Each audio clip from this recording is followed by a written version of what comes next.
Hello, ladies and gentlemen, boys and girls. Welcome to the GameDev.tv community podcast. I'm your host, KB, and this podcast brings you the audio experience of GameDev.tv.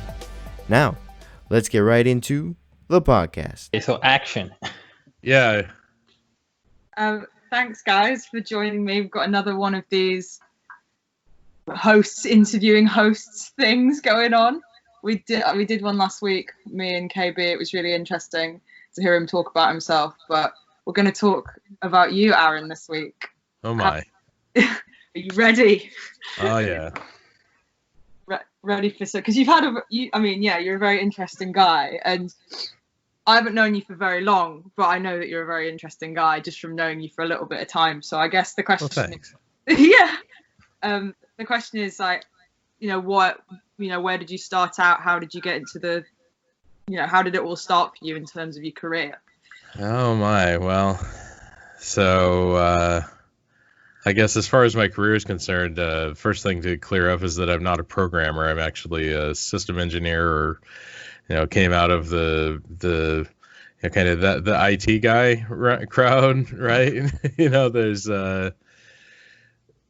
when I started working in IT, it was one of those things where if you could spell IT, they threw money at you. Like, how to turn a computer on? That's amazing. Nice timing. Yeah. So no, my dad worked in electronics for the government. I grew up in the Seattle area, kind of the suburbs, or more the rural, what's called the Olympic Peninsula of Washington State.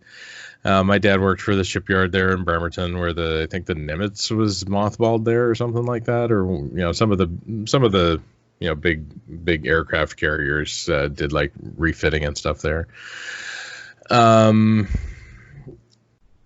When I was 8, my dad bought a refurbished, or like a government refresh. So like after the government uses equipment for a while, they replace it with new equipment, and they kind of sell off the old stuff for cheap. So I got an IBM PC, like a legit IBM PC, for Christmas when I was 8. It was their XT model running in turbo mode at 10 megahertz. Woo! Oh, so fast. Yeah, that was turbo mode. Turbo. I was definitely spoiled. Had a hard drive in that thing, 5 megabytes of storage, in addition to the floppy drive. So yeah, I got to play around with a lot of the early games in the 80s that to this day I still have a bunch of miscellaneous tokens and stuff and cloth maps from these old games that someday I'll end up in a museum. Learned how to do a little bit of programming. I actually discovered at that age that I really did not like programming because it was really hard.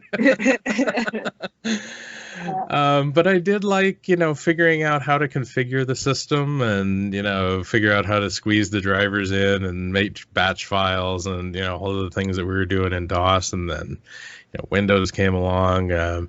Some of my first work, my dad had a consulting business. So when I was 14, I built a bunch of PCs for the local school district as one of the contracts that he had. Connected them all together with network cables, coaxial cables among like a network of maybe 8 or 10 computers, and then we played a game of Network Snipes on there, which was a multiplayer game running on the Novell network, where you had a maze that both of your people were in, and you were just a little arrow. And you could run around and shoot arrows at the other person, snipe them. So yeah, so that was like, my first exposure to multiplayer gaming. We were talking about, operating systems that were colorful and amazing for the time, even on these, 6 or 7 inch screens, 320 pixels by 200 in 4 colors. And that was like, oh, so amazing. Yeah. So, I got into, just from working with, working with machines and playing with the different operating systems and that kind of stuff. Eventually got into doing that professionally in the 90s. Until actually maybe a month ago, the only Microsoft certification I ever had was Microsoft Certified Professional for Windows 95. Fair enough. Yeah, so that got me into system engineering type stuff. I've been doing that for 25 some years. I do programming and game stuff kind of as an aside, and if you don't mind, that's actually a pretty good segue into me clearing the air about my involvement with Half-Life. So you knew this was coming, okay? All right. So first off, I want to say that yes, I did work on Half-Life. But when I say that, that is like giving myself way too much credit, okay? I was there after the game was almost entirely finished. Fantastic team of guys at Valve. They brought me in because Mike Harrington, the lead programmer, co-founder of the company, wanted to basically offload the system administration type stuff on me. They knew me. We had actually interviewed as a level design, so they were happy that I understood what the business was and that I was a gamer and stuff like that. So they brought me in. I did some extremely minor, like cosmetic stuff, like I touched up a couple of textures that were out of alignment. Did some play testing, and I did get the unique opportunity that. Sorry, I didn't grab it before this interview, but I did get the unique opportunity that I have the second physical Half-Life CD ever made because I made it. The first one went to Sierra for manufacturing, so then I burned another copy for myself, and that was kind of like that was my thing. But yeah, don't let anybody ever think that I was a level designer or a game designer or anything like that on that. No, that was all the amazing team at Valve and not me. Has there been like a big sort of mystique built up around this? It kind of sounds like there has been. It's so funny. There's some weird stories out there that I don't know where they come from. Like there's this rumor that I made the flashlight in Half-Life, and I don't know where this came from. Yeah. There's some kind of story that goes like the contribution that I made to the game was the flashlight, and that's not entirely true. It's maybe I inspired it. So there was a flashlight mod in Quake or Quake 2 that I had found somewhere on a bulletin board or somewhere on IRC or something like that. And I was running that mod on my machine at work when one of the developers walked by and saw it and then went and coded a flashlight into Half-Life. So at best, I happened to be the inspiration for it because somebody walked by my desk, right? But I don't know how these things come to be. There's just these crazy stories come out of nowhere. I mean, that'd be one of those things that I'd probably just never deny, but I would never confirm it either. I would never confirm exactly. It. Be like, oh yeah, I couldn't say. Maybe I did, maybe I didn't. Yeah, so exactly. Although you were there, towards the end of the process of making the game in the sort of end part, what was the sort of team at Valve like? What was the experience of working there with them? Oh goodness, yeah. So I mean, such a great group of people. I mean, this was when they were in the Emerald building in Kirkland. So we had just one floor of this building. Good story behind how that came to be, but maybe another time. The floor was basically split in two. On the far left side of it, Mike and Gabe had the two corner offices down there. That was also the side where the admin stuff was, like the printers and servers and computer stuff was on that side. The web server was on that side. And then down along that row beside Mike was where all of the programmers were. And then there was a conference room and a big entryway area where they had this huge, God, it must have been a 500-gallon freshwater fish tank there. Notorious fish tank because they moved that tank when they moved to the tower in Bellevue. They took the tank with them. Yeah. I don't think they're there anymore. They might have moved again since then. I'm assuming they took the fish tank with them. But on the other side of the office was where the artists started. So the lady that took care of the fish tank was one of the texture artists, and she was in that first office right there, and she had another small fish tank in her office too.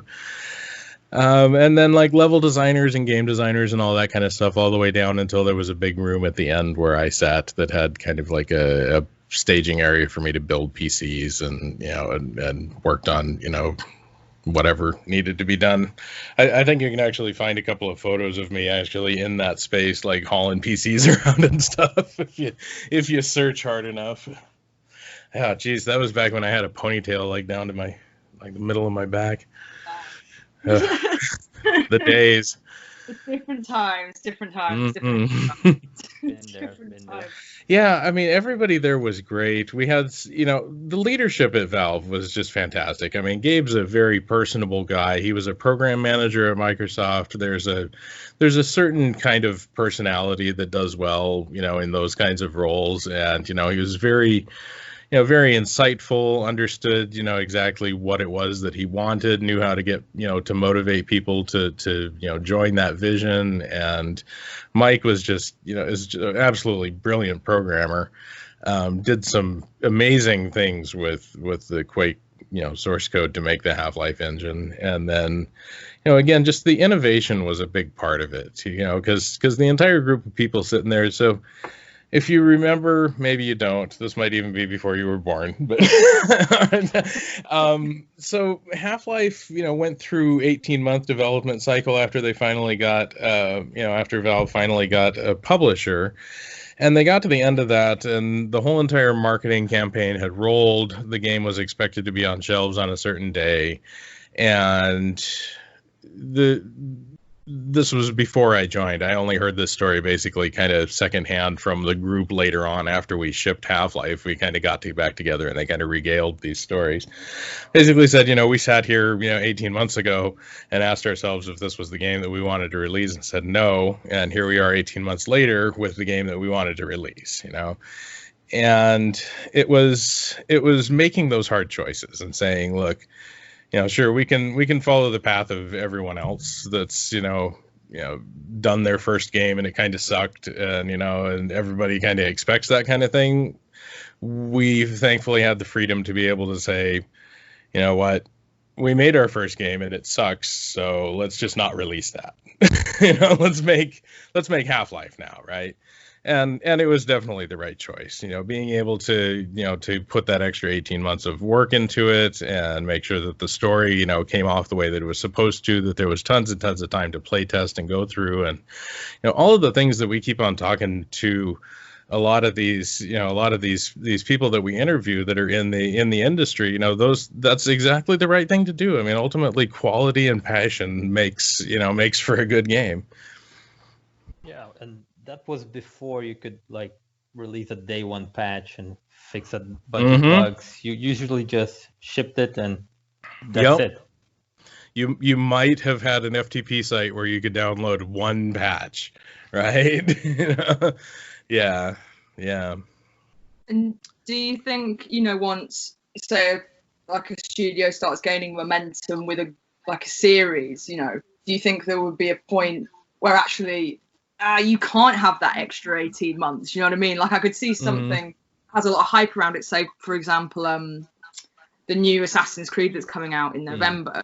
Imagine if they got to the point where they were almost about to ship it and then they were like, actually, we're going to need another 18 months on this. No, I feel like it would not be accepted. Whereas these days. I almost feel like, the expectations are lower. We don't necessarily expect our games to be perfect on day one anymore. Yeah. Because we know that we're going to get, patches and they're going to update content, and that's kind of expected. So, I mean, I hate to say it, but, having the ability to do that also, somewhat changes the perspective on, is it necessary to, do all of that? If you can get 80% of the way there, by the time you're ready to launch, that's good enough, right? Because, we know that we're going to have to at least release a couple of patches, and then we can add some additional content on there, and makes you, Yeah, I mean, I think it was what Ricardo was saying is back then you had to test the software really hard and make sure that everything worked, because you got to burn it onto a disk and ship it to a shelf somewhere, right? You didn't have the ability to kind of post patch quite as easily. So I don't know, it's just different times. I can't really even answer that question. It was a different time. Yeah, that's all there is to it. For some of the listeners that don't know, back in the day, games came on CDs. I mean, before that, they came on floppy disks. Yeah, I mean, you could the download them symbol off of a bulletin board system at 16 bytes per minute. Yeah. That's crazy. I mean, it's crazy to think that, like, I don't know, some people listening would just never have played games on CDs. It just blows my mind completely. But it's obviously pretty likely, like, the whole landscape of how we play games has changed and continues to change so rapidly that, yeah, of course, like, people just access things in a different way. Maybe you just play things on Steam. Like, there's a lot of people who just use like that now. I currently own 2 physical games. Yeah. And like 80 games on Steam. Yeah, exactly. Yeah. Well, I mean, and there's a great tie-in to Valve as well. I mean, that was the key of the innovation was So how did Valve manage to tell their publisher, well, we're not going to release this game that you just funded us for 18 months to release. Yeah. Instead, we're just going to be like, no, we're just going to remake it for another 18 months. How do you get away with that, right? Well, a lot of this, again, is the brilliance of Gabe as a businessman and a great leader. So first off, Gabe and Mike were both parts of the mystical and storied, legendary Microsoft millionaires. So they were folks that worked at Microsoft in the early days that went through, numerous stock splits and were just ridiculously wealthy. I mean, maybe not, amazing. They're not Bill Gates, right? But they're comfortable. Let's just leave it at that. Mike and Gabe basically said, we want to make a game studio. Of course, they approached Microsoft internally first, and Microsoft was like, the PM for Windows 1.0, what do you know about making games? Right? So they finally just said, well, screw it, let's just fund it ourselves, and hired people out of their own pocket, and rented a studio office space out of pocket. And when they got to that same point 18 months in after finding a publisher, they were like, well, let's just make a couple of business deals with some hardware vendors for like exclusive versions of Half-Life on the Voodoo 3D card or something like that, right? To get some funding in there, and then they've largely paid for a lot of it out of pocket at that point until they got the product that they wanted to make. So hard decisions like that matter, but the innovation was worth it, and their development of the Steam platform is this. I don't know anything about that personally. It was a product long after I was gone, but I imagine Gabe, being the person that he is, was, a big part of negotiating those contracts with publishers to say, we will host your software, we will enforce your DRM, we will make sure that, the licenses are handled properly for a digital distribution platform. And, there were absolutely innovators on that. Because that's like the way that everything works these days. So, I mean, trailblazers right there. Nobody else was doing that back then. Yeah, definitely. I mean, I suppose their whole ethos has always just been like, well, we're just dipping into our own pockets and we're bringing these people together. Let's just try some stuff out, and it all worked, like really well. So, it makes sense that they were trailblazers, because I guess they were willing to like willing to take those risks. Yeah. Yes. Yeah. Trust your vision. Yeah. I think that's what you were gonna say, right? For sure. Yeah. And just moving away from Half-Life. Yeah. So what at the moment, what kind of involvement do you have in the world of games? Are you have you moved away from it? Is it still sort of there for you in a sort of professional way? Nothing really professional. My professional work. I work for, I guess the description of our business would be a solution integrator or something like that. I work for a big consulting company. We help companies implement business operation software. So it's nothing really game related, although I find a lot of very interesting parallels between MMOs and the software that I implement. In a lot of ways, they operate similarly. They're large systems that are designed for thousands of interactive users executing millions of transactions an hour, which is, MMO class software. So I always find that kind of interesting when I find, something about, something about some technical underlying aspect of how this system works. And then I'm like, oh, that was invented for Ultima Online in 1983, that kind of thing. Just because it's just like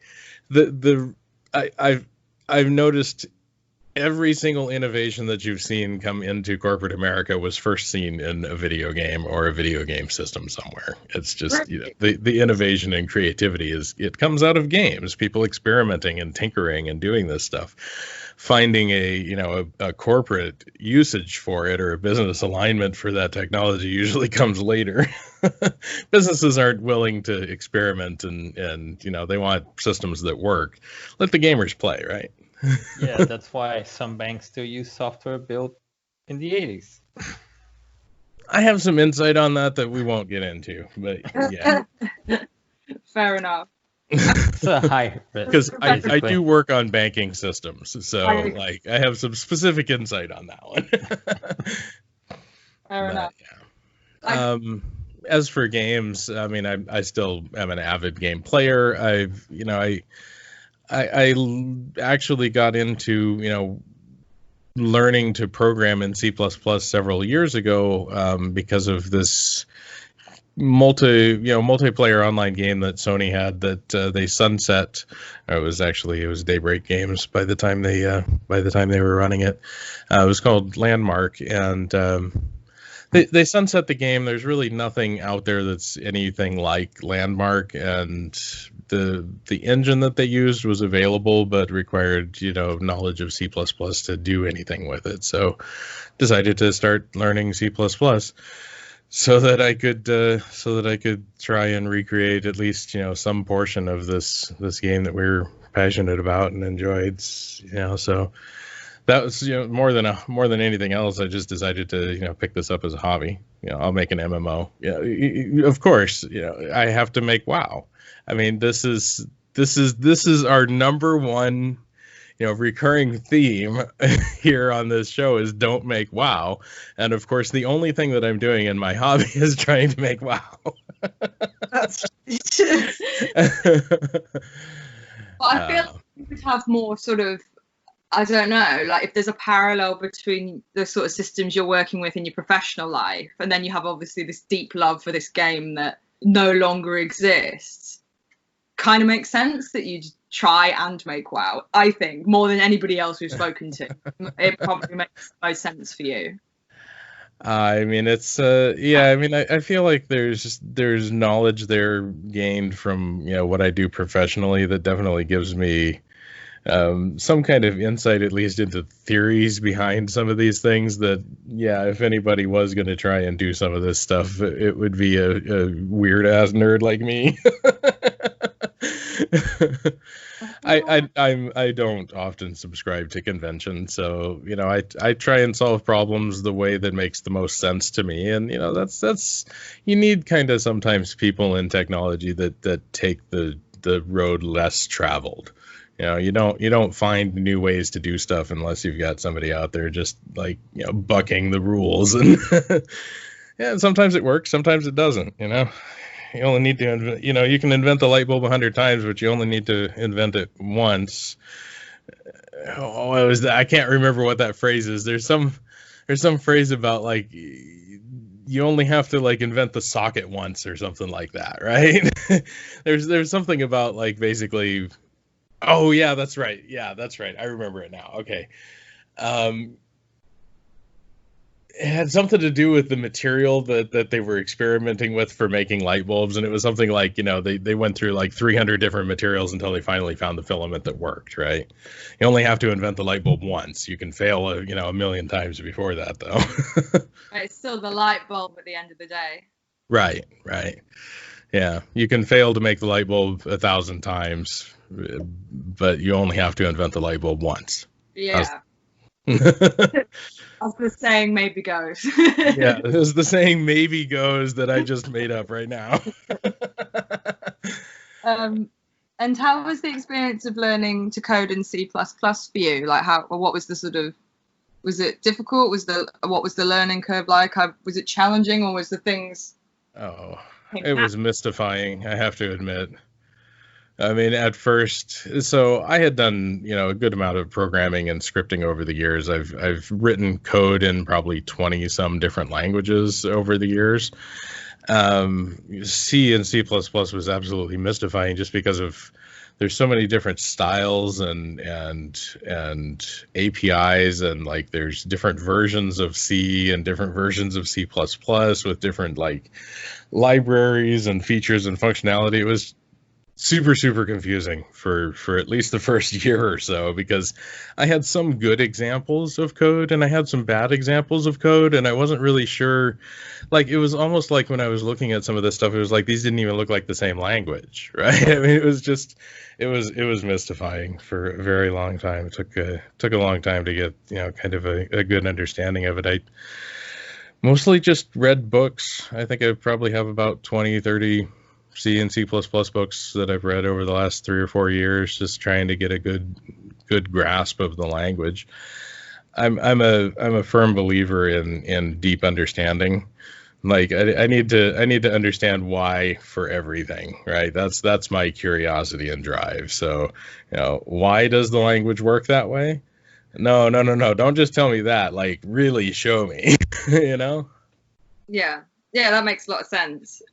Because otherwise it's like, well, also if you need to correct a mistake and you've just kind of done something in quite a surface level way, you'll never be able to go in and go, actually, what's wrong with this? Let's open up the back of this and look between the wires inside. Right.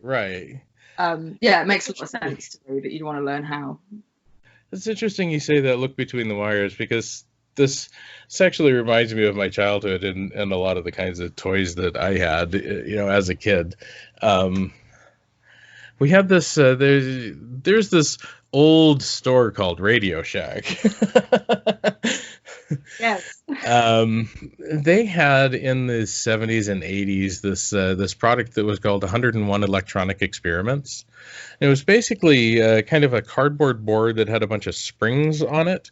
And the springs were like a little cone of like a little spiral cone. So you could like tilt it to the side and you could stick a wire in there and then let go of it and it would clamp the wire on. Right. And so the whole entire thing just had it had a little LED display, and it had a little speaker, and it had some cathodes and some diodes and some light emitting diodes, and it had a bunch of different kinds of resistors and other kinds of things, and oscillators and other kinds of electronic components. And basically you could snap the wires together, and you'd literally connect these different components together with wires on this board in different ways to make it do things. Like you could make a progressive tone that, counted up on the numbers on the LED, and like all of these different things that you can do. And I played with Legos fanatically. I still have 3 huge buckets full of Legos, and you can probably see on the shelf behind me, I've got there's Legos on the shelf, and I've always been kind of a tinkerer and a builder. So yeah, computers just kind of naturally continued into that realm of curiosity. And it's just, as I've gotten older, I've been able to comprehend more complex things. So yeah, I think the curiosity hasn't really gone away. I think it's the same kind of curiosity. I want to get behind the wires and figure out how to do the thing myself, And for you, in terms of games, do you ever remember a moment of playing something and thinking, actually, what's sort of behind this experience, like what is going on behind the scenes that creates this world and creates these sort of mechanics and these systems? Or maybe you never had that moment and it was just kind of always there. Well, that's an interesting question, actually, because no, I don't think I can really remember a time where I was like, I want to understand, what's going on behind the scenes from like the code perspective of games, but I've definitely always been a huge fan of consuming systems and like understanding how a system works. In fact, a lot of games that I play, my interest basically fades after I've figured out how all of the systems in the game work. Right? I mean, like you play an MMO, and if it's really grindy in my mind, that means that the mechanics are relatively simple. And so I'll probably get bored with the game pretty quickly. Because if it gets into a grind mode and there's not a whole lot of complexity to it, then I'm gonna lose interest in it. We were talking about this yesterday on the call that we recorded about quad kiting in EverQuest. It's a very interesting mechanic. It's challenging. It requires you to exhibit player skill, other kinds of things in an MMO. And while EverQuest was a very grindy game, it was still interesting. The game was designed in such a way that it was extremely advantageous to group. The community was small in those days, so you had to make sure that you actually maintained a persona, that people actually liked you and invited you into groups, that you were good at what you did and stuff like that. These are things that I feel are missing from a lot of games these days, to be honest. But yeah, I mean, I've always had a love of systems for sure. I played a lot of different kinds of RPGs as a kid. Dungeons and Dragons, GURPS, Traveler. Different. Teenage Mutant Ninja Turtles, Car Wars. I mean, all of the Steve Jackson games. Systems have always fascinated me. Yeah, absolutely. I don't know necessarily if I was like, oh, I wonder, how does that math work? That's the math has never entertained me all that much, and programming is also a lot of math. So, I have kind of a love-hate relationship with programming because I enjoy doing the logic of it. I'm less interested in the in the math. Yeah, I get that. Dungeons and Dragons is an interesting one, actually, because yes, it is like, quite a manual way of building these quite complicated systems without the ability to actually program it into, a computer or something that saves it in that way. A lot of it's just like in here, and it's not like playable anywhere else. It only exists in here. It's really interesting. I never really thought about it before. Were you ever a dungeon master in Dungeons and Dragons? No, so I also grew up in an evangelical household, so Dungeons and Dragons was a Satan game, but we played other kinds of games. Was the dragon the Satan element, or was the dungeon was it both? All of it was just the Satan? I don't know. It was insanity, and I always thought it was funny, but whatever. Moving on. We don't talk about religion. Fair enough. But yeah, I mean, I played a couple of times as a game master. I don't know that I was particularly good at it. I mean, I was a very, very shy introvert when I was younger. So like being assertive and like, my dad even like tried to get me to like, ref the, the U7 leagues and stuff when I was a teenager playing soccer or football for Europeans. Yes, and I was like 13 or 14, and I wasn't even assertive enough at that age to like tell a bunch of 6-year-olds to stop kicking the ball and like give a yellow flag. It was just like, who am I, right? I was way too awkward as a kid. I know the feeling. Yeah. We all do. Yeah. Also, 16-year-olds won't listen to anybody. I try and tell my 16-year-old cousins what to do, and they're just like, so it's like, well, it's never going to happen. And when you entered the world of work, did that kind of very introverted side of you kind of get, and awkwardness get challenged kind of immediately? Because I know it did for me when I first started working. It was a massive shock. Well, yeah, so my first job was at a pizza place. I think I worked at a Toys R Us as a stock guy. I went into the military. Was in the U.S. Navy for a couple of years on submarines. Got out of that and basically went into IT. So again, it was a different time. So back then when you went into IT, if you could spell IT and turn a computer on, they thought you were a wizard, like literally. So, I mean, you could be as weird as you wanted to be. I definitely had a sense of it even from the Toys R Us days, my first couple of jobs, that like, oh, I keep getting laid off because people don't like me. And I kept getting laid off from job after job after job. And I mean, I knew that it was just because people didn't like me, because I have a relatively abrasive personality. Believe it or not, I've never been this kind when I was younger. No, but I mean, I was aware of it, and have made efforts over the years to try and understand myself and gain that kind of confidence. And I think I just with time and age, it's come. I think that's just growing up, right? I still imagine myself in my head as the teenager that I was, and then I look at myself in the mirror and I'm like, who's that 45-year-old dude there? But I like who I am now. I liked who I was then. Warts and all. Yeah, you in different snapshots of your life. Yeah. Life changes. Yeah, it's true. It's true. So, your future. What sort of things would you like to achieve still? Do you have any like specific goals up ahead? Well, yeah. I mean, still working on making WoW.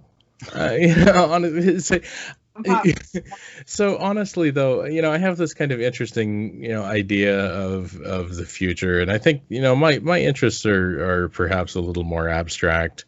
When I look at achieving a goal like making WoW, I keep on thinking to myself, as I work through, these things, that what I've been doing for 30 some years in my career, 25-ish years, I guess, in my career, has been making people obsolete. And I mean, I hate to admit it, but that's a lot of what my job does. Like, the technology that I implement makes it so that a business can do, the work of hundreds of people with just a few, right? I mean, that's what computer automation does. It makes things more efficient. You can get, more work done with fewer people. And oh crap, hold on one second. No, you're all right. I might have missed doing something that I was supposed to do over here. Oh no, okay, it's going good. It had me thinking about work there for a second, and I was in the middle of doing something there as well. But yeah, I mean, what my job does is it makes jobs obsolete. I hate to say it, but I mean, that's really a lot of what my work does. And I've made myself obsolete numerous times as well. Repeat the original question. I've lost my train of thought. It's all right. It was about future goals. Future goals, right. So I look at the kind of the things that I want to see in technology in the future. I look at it from the perspective that as I wait longer, it gets easier and easier and easier.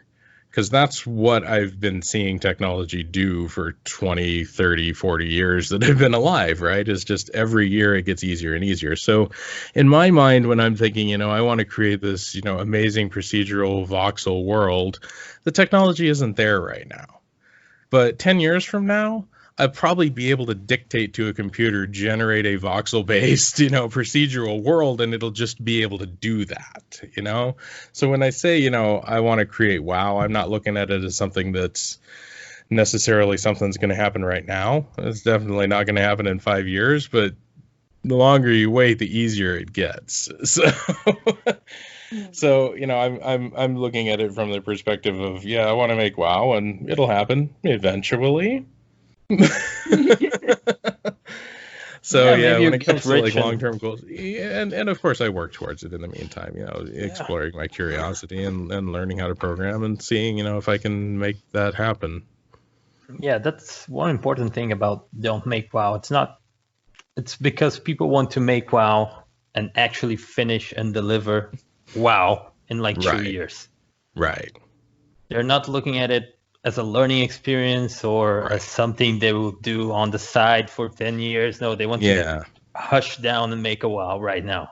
It's there you go. It's the guiding light. It's the target. It's the aim, right? I'm learning these different systems and learning how to program, and that's the kind of the inspiration that's guiding me. Yeah, I'm not trying to make WoW next year, but you know, all of the things that I'm learning move me towards that. Yeah, that's really insightful, Ricardo. Exactly. You can always buy Blizzard and tell them to make WoW again. Right. Yeah. Well, they just kind of did. That's very true. That's interesting that you say you've made yourself obsolete in your jobs before. Oh, so annoying. Because it's almost like a sort of snake eating its own tail, isn't it? Because if you're doing a good job making this system, eventually that system will be so good. Yeah, I've worked myself out of work so many times in my career. It's hilarious. I mean, that's the other part about it, is especially if you're good at what you do. Yeah, I mean, you can make these systems stable to the point where they require very, very little maintenance. At which point you then become redundant. At least, you know, until 10 years from now, when that very little maintenance accumulates 10 years of problems. And then you don't have anybody who knows how to fix it at that point. But hey, businesses don't care so much about 10 years down the road. No, I mean, it's interesting as well, like, from your perspective, what sort of careers should people sort of be focusing on to avoid being, you know, essentially made obsolete by these systems? I guess within games specifically, maybe we should focus on, because that's what people are listening for. Maybe. Well, yeah, I mean, this has come up a number of times on several of our interviews, and the truth of the matter is, the world is not a place where you can learn a thing and then do that forever anymore. No, sure.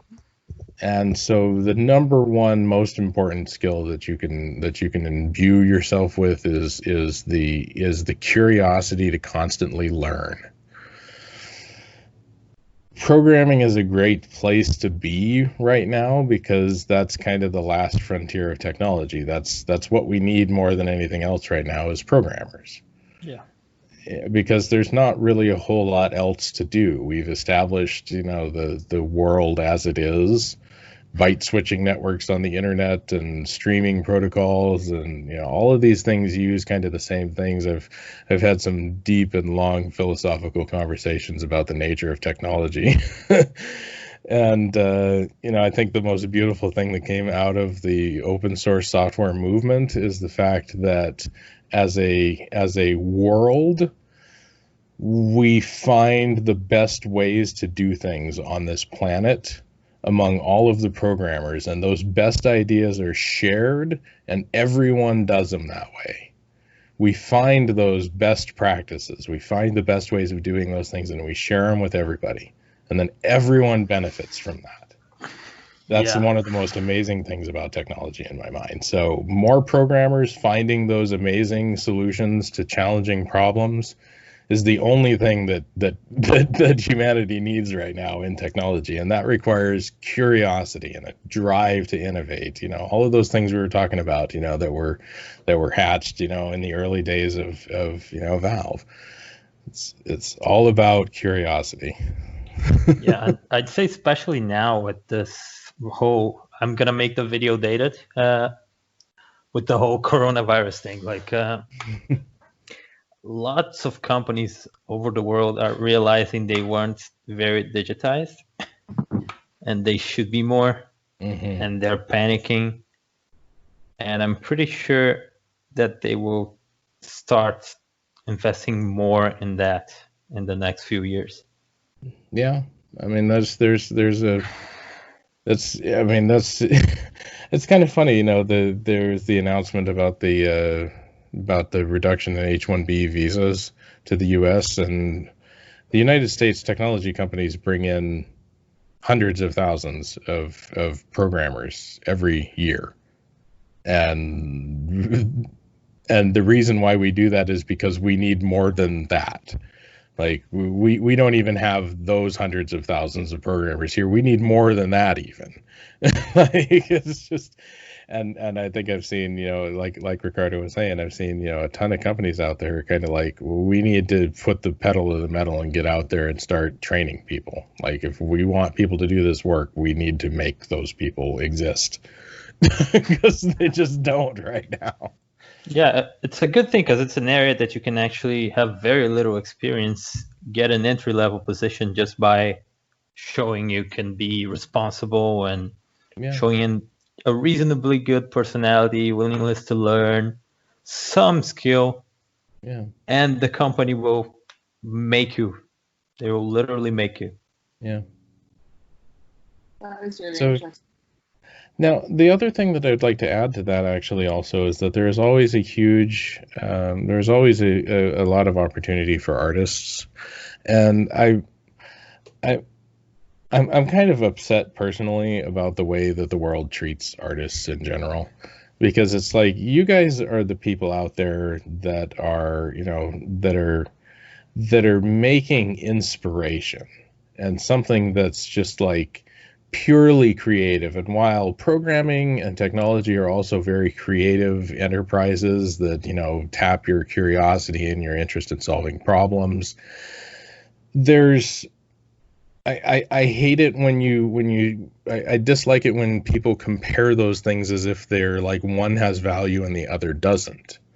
Because like in my mind, I could see this beautiful vision in my head, but without spending tons and tons of time and practicing for 10 years, I could never make that piece of art. You are specialized in doing that kind of thing. You can make an amazing thing that I can't make. There is just as much value in that as there is in what I'm doing, and it frustrates me more than anything else, the lack of value that people place on art. It's just it's a well-known thing, I guess. Like the artist only gets recognized after his time and stuff. Like, I mean, I think it's less bad. Well, I mean, look at how many, when you look at the credits for a film or a video game these days, look at how many artists go into building those kinds of things. So there's tons and tons and tons of opportunity for art as well, and just as much of a demand for that. So, honestly, I feel like the answer to, kind of the question from a few minutes ago is find what you want to do and then find somebody who will pay you to do it. Yeah, that's the trick. Yeah, and ideally something you can do kind of well, or are willing to struggle to get there. Yeah, and if you're good at it, that's a bonus too. Yeah. You don't have to be good, but you have to be willing to invest time in learning that. Yeah. There's also a lot to be said for faking it until you make it, really. Yeah. It does help. If you can do it, then while faking it, you will learn how to make it. Well, yeah, I mean, that's a big part of it. I mean, there's something to be said about having confidence in your ability to figure it out. Yeah, exactly. Yeah. It's like, and okay, so I'm an artist, and you're going to ask me to make art. And maybe you're not going to ask me to make art that I've made before, but I'm an artist, and I can figure out how to make that art. So, right? I mean, it's the same approach that I have to programming. Maybe I don't know the language that you're asking me, but I know how to make computer logic work in a bunch of different languages, so I'm sure I can figure it out. Yeah, and Stack Overflow, come on. That being said, I didn't spend 4 years and dive into 30 books in C++ so that I could be just kind of good at it. Yeah, that's true. I mean, I guess they're like, if you're willing while you're doing, when you said, yes, I can do this thing for you, it's actually, yes, I know that I will be able to do this thing for you later on. But I'm just going to take some time to learn how to do it now. But I'm not going to tell you that. I'm just going to do it. And you'll get the final product either way. Kind of. Exactly. Ideally on time, yeah. On time. Ideally on time. So it is actually a little frustrating because, in the corporate world that I work, there's not a great deal of demand for C++ programming, and basically zero demand for the style specifically that I write C++. I really dive into a lot of modern C++ style, and I write a lot of stuff in what we call greenfield, which means it's just I'm starting from a blank slate, so I can build these systems however I want to, right? I'm not guided by some existing infrastructure or architecture, right? So, when it comes to, oh crap, I lost my train of thought. I hate when that happens. Demand for C++. What? Yeah. Oh, right. Yeah. So in there's not a great deal of demand for C++ in the corporate world. A lot of the stuff is working with existing frameworks, existing code. A lot of the stuff is based on .NET in the corporate world, especially. And while I can write C# code and have written quite a bit of C# code for both Unity and other kinds of things as well, I don't have a great deal of interest in it personally. And while that language in particular would probably afford me greater opportunities, I'm still focusing on C++ because it's a niche skill. And at some point, someone will need that. Ultimately, I'm doing it for myself, though. So, I mean, the fact that it has kind of an edge relation to some of the things that I do professionally is not as important to me, I guess, is the point I was trying to make. Makes sense. I mean, it's almost like buying like a collectible item when it first comes out, just because you really like it. Right. And you also sort of know that down the line somewhere it's going to be worth like a lot of money. Like, exactly. This is my favorite League of Legends champion. Ricardo looks at me and pukes because he's a Dota player. Word at Valve plays LOL. That's a crime. Lord Gaben. Smite this guy. You should have showed him that earlier. I feel like he would have been very riled up. Nah, I don't care. I'm not an annoying person. Yeah, no, we don't rib each other over our choice of MOBAs. So what KB always asks when we're getting to the end of the podcast is if you have a challenge for the GameDev.tv community for this week. So I know I've hit you out of nowhere with this, so you might not have a challenge just off the bat. But as you know, some of them have been writing challenges, like thought challenges, coding challenges. It can be anything. But what would you say to listeners that can challenge them this week?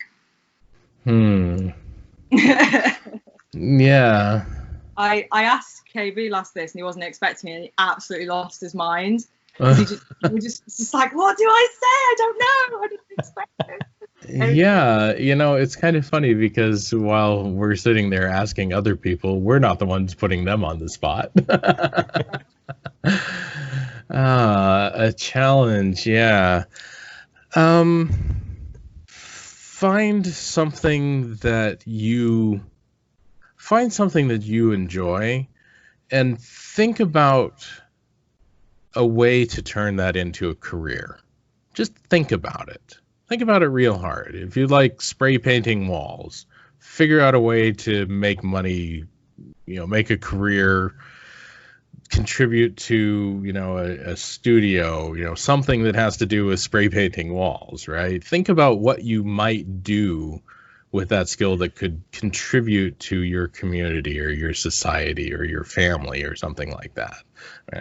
Spray painting walls was a weird thing to use as an example, but think about some of the things that you enjoy doing and think about how you could make that into something that contributes to the greater good.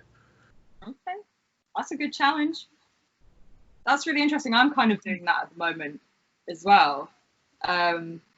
Yeah, I was literally just doing that today with my mum. She did this career coaching session, and one of the things you had to do was look at the things that you love to do, and break that down. Like, what skills do I have to reach this goal? What do I need to do to develop these skills? So it's exactly, yeah, for sure. Do you have any more questions, Ricardo, or should we wrap it up? And I'll try and save this somehow. No, that was good. That was good. Pretty good talk.